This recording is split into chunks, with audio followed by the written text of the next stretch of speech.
근래에 들어가지고 채권 추심 변호사를 통해서 채권 추심을 진행하는데 과거 우리 와이프도 그렇지만 채권 추심 전문 변호사 등록을 해놨어요.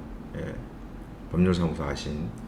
근데 어, 여러분도 아시다시피 채권 추심 전문 변호사라고 해도 직접 가서 돈을 달라고 뭐 이렇게 하지는 않아요. 그러면은 일반 신용정보에서 어떻게 하느냐 똑같아요. 네. 일반 신용정보회사도 개인 채권을 맡을 수가 있어요. 그래서 거기서 하던 직원들이 채권 추심 전문 변호사들 옆으로 가가지고 같이 많이 뭐 한 비슷하게 사무장 비슷하게 일을 많이 하는데 야 비싸요. 예. 채권 추심하는 신용정보사도 회수되는 금액의 많게는 법적 절차 비용은 또 별도예요. 많게는 50%까지 가져가요. 통상 보면은 20%, 30% 이렇습니다. 제가 신용정보회사 부장으로도 있어 봤는데 신용정보회사도 20%, 30% 이렇게 가져갑니다. 물론 법적 절차 비용은 별도인데 신용정보회사다 보니까 법적 절차를 직접 진행하게 되면 변호사법 위반으로 걸립니다. 그래서 대부분의 그 위촉직 사원들을 보면은 직원들 보면은 자기가 아는 데다가 이렇게 맡기든지 그렇게 해서 중간에 뭐 뽀지를 하는 사람도 있다든가 뭐 법무사나 뭐 이런데 그런데 이제 조금씩 뜯어가니까 비싸죠. 비쌀 수밖에 없어요. 그죠? 뭐 신용조사가 해야 된다, 비용 나가지, 다 비용 나가. 자, 이런 부분을 정말 간편하게 할 수 있는 방법을 알려드리고자 해요. 자, 첫 번째로 채권 추심을 할 수 있을 정도는 뭐가 돼야 되냐면은 독촉장. 이 소송하기 전이에요. 내용 증명으로 독촉장을 먼저 보내는 방법도 있어요. 자, 근데 강제 집행이나 기타 등등을 하려 그러면은 소송해서 판결문이 있거나 아니면 공증서를 작성해서 공증을 집행할 수 있거나 이 두 가지 요건이 돼야 돼요. 이렇게 해서 맨 처음에 하는 게 뭐겠습니까? 재산조사, 신용조사 뭐 이게 되죠. 재산조사, 신용조사는 신용정보사에 맡겨서 의뢰하는 경우도 있고요. 아니면은 채권 추심 전문 변호사인 제 아내나 이런 이제 채권 추심 전문 변호사에 의뢰를 하면은 또 관련된 기관에서 오랜 거래가 있었겠죠. 그래서 좀 더 저를 디테일하게 찾아주기도 하고 그렇습니다. 그렇게 해서 진행하는 방법이 있어요. 본인이 개인으로 하려고 그러면은 그 단품을 위주로 해서 신용정보사, 신용평가 이런 데 신청할 수 있긴 한데 제가 그렇게 개인으로 해온 사람들의 내용을 많이 봤을 때 좀 형식적이더라. 근데 형식적일 수밖에 없는 게 정말 그 한계가 있잖아요. 그죠? 그래서 그거에서 가장 활용할 수 있는 거는 물론 부동산이 나오는 경우도 있어요. 근데 활용할 수 있는 경우는 이제 신용 상태 그리고 이런 부분을 포괄적으로 알기 위해서 하는 겁니다. 그래서 신용 상태가 괜찮으면 이 사람의 신용을 망가뜨리는 방향으로 최종적으로는 그거죠. 그렇게 결정을 하고 전략을 짤 수가 있어요. 그래서 1차적으로 신용재산조사를 하는 거고 이걸 이제 건너뛰고 하겠다면은 이제 집행을 해야 되죠.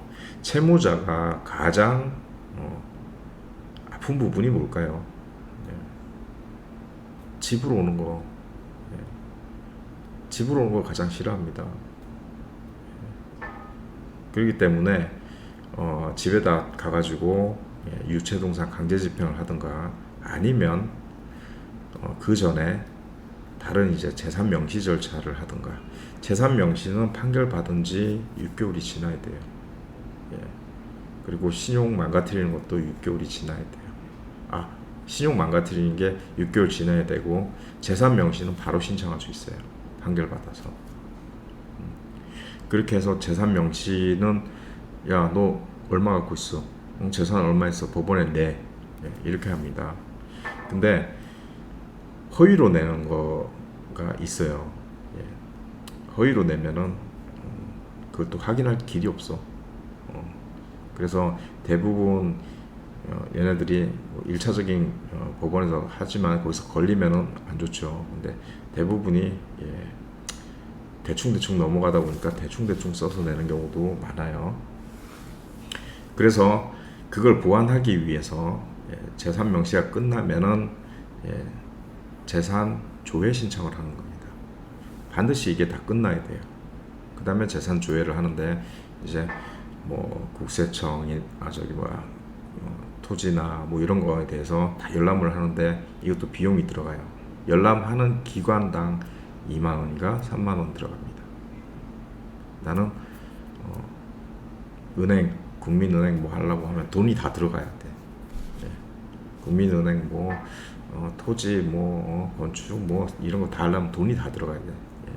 그래서 전부 다 이게 할 수가 없으니까 이건 뭐뭐 들어갔으면 좋을까, 나이를 비례해가지고 고르면 아까 그 신용조사한 거 그런 부분을 가지고 열람을 하는 게 좋아요. 맨 마지막이 집에다가 딱지 붙이는 거죠. 유체동산. 그리고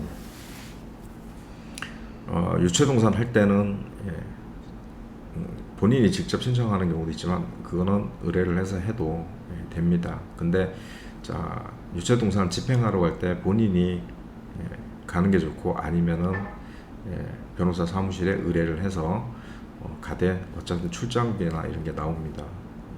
그래서 그런 부분 감안해서 가는 게 좋고요. 본인이 직접 가는 경우도 있지만 대부분이 의뢰를 해서 합니다. 왜 그런 거 하니? 가면은 이제 채무자의 가족들이 있고요. 아니면 채무자가 있거나 이렇게 해서 우발적으로 거기서 사고가 일어나 버려요. 우발적으로 사고가 일어나 가지고 오히려 채권자가 덮어 쓰는 경우도 생깁니다. 제가 과거에 할 때는 꽤 오래됐어요. 신용정보사 막 들어가기 전에 과거에 금융권에 은행에 있었는데 그 내용을 봤어요. 그냥 참관인으로 따라가서 봤는데 이야, 칼을 들고 튀어나와 버리더라고. 그런 경우도 많이 있어요. 채무자가 결강돼 있어서 그런 경우도 많이 있었어요. 근데 대부분은 요즘 좀 냉정하죠. 근데 그런 경우가 발생하면은 좀 곤란해지죠. 채권자가 직접 가서 하는 거는 봤어요. 경매 입찰해서 받아서 다 버려버리는 거. 이제 경매 팁도 있고, 경매 팁이나 뭐 이런 거는 간단합니다. 경매꾼들이 와 있어요. 거기 가면은 나중에 유체동산은 1차적으로 가서 딱지 붙이고 나중에 날짜를 잡아서 2차 경매 들어갑니다. 그런 절차로 움직입니다. 그래서 이 모든 게 변호사가 필요해? 전적으로 맡겨서 다 할 필요가 있어요? 필요가 없거든요. 나한테 필요한 것만 진행하면 돼. 그래서 제 카카오톡 친구 추가하시면은 카카오 스토리에 제 카페 소개돼 있어요. 거기 가면은 양식 등등 해서 변호사 없이 채권 추심을 진행하는 방법이 있어요. 그대로 진행하시면 돼요. 어렵지 않아요. 그래서 신용정보사 맡겨도 다 그런 식으로 해. 그렇기 때문에 어렵지 않기 때문에 가령 이제 채권이 좀 복잡하다 하면은 그때는 맡길 생각도 해야 되지만 대부분의 90% 이상이 개인이 다 할 수가 있어요. 이런 부분에 있어서 굳이 쓰잘데기 없이 변호사비 날리고 그럴 필요는 없어요. 물론 변호사가 초반에 뭐 착수금을 달라고 하는 데도 있을 거고 이렇게 하는데 별로 권하지 않아요. 내가 할 수 있는 부분 다 하고 해야지. 변호사가 선임받았다고 해서 채무자 찾아가서 돈 내놓으라고 그렇게 하는 경우는 한 번도 없어요. 예. 전 채권 출신 전문 법무법인의 실장으로 있었고 법률사무소 아신의 본부장도 있었어요. 제 와이프가 채권 출신 전문 변호사니까 거기 있었는데 거기서 채권 출심을 진행해도 절대 그런 경우는 없어요. 변호사가 딱딱딱 해주고 뭐 그런 게 없어요. 채무자의 경우는 도움을 또 다른 식으로 또 받을 수가 있어요. 나 변호사를 선임해놨으니까 나한테 오는 독촉은 변호사한테 해. 그러면 변호사가 다 받아주는 거지. 우편도 나한테 보내라 할 거고. 그런 것도 있어요. 뭐 채무자 대리를 하겠죠. 그런 경우도 있으니까 그런 부분도 한번 그런 상황이 되면은 물어보십시오. 저한테 알려드릴게요. 무료로. 그렇게 해서 진행하시는 게 좋습니다.